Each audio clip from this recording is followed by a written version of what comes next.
They died on a Sunday.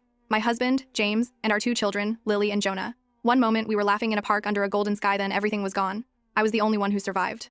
I called my parents, barely able to breathe through the grief. My father's response? "Today is your brother's birthday. We can't come." That was the moment I realized. I had lost more than just my family in that crash. I had never truly had one to begin with. 6 months later, their phones lit up with panic.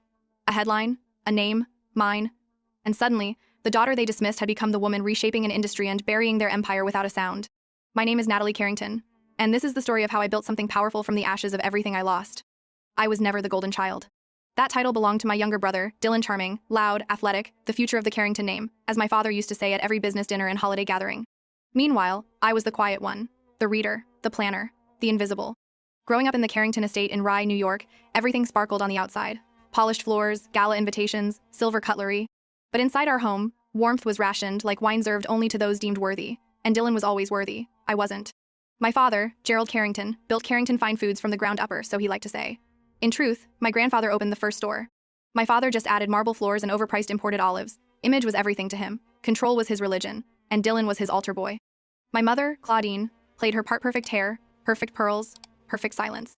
She rarely defended me, not even when my father brushed off my college scholarship with, "That's nice, Natalie. But Dylan's getting into Wharton." I got into Stanford, full ride. And when I chose to major in environmental logistics and food systems, my father barely raised an eyebrow. "It's not a real business," he said over steak one evening. "Stick to something marketable. Dylan's learning finance." I didn't argue. I just packed my things and left. That was the last time I lived under their roof. At Stanford, I finally breathed.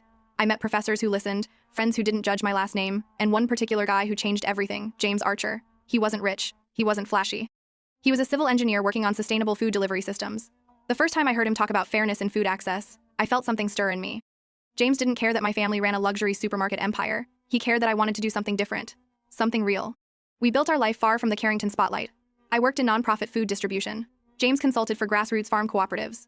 We cooked together in our tiny Seattle apartment. We danced barefoot with our daughter Lily in the kitchen. When Jonah was born, James whispered, "We're rich now." And we were. Not in money. In peace. But I should have known peace doesn't last long when your last name is Carrington.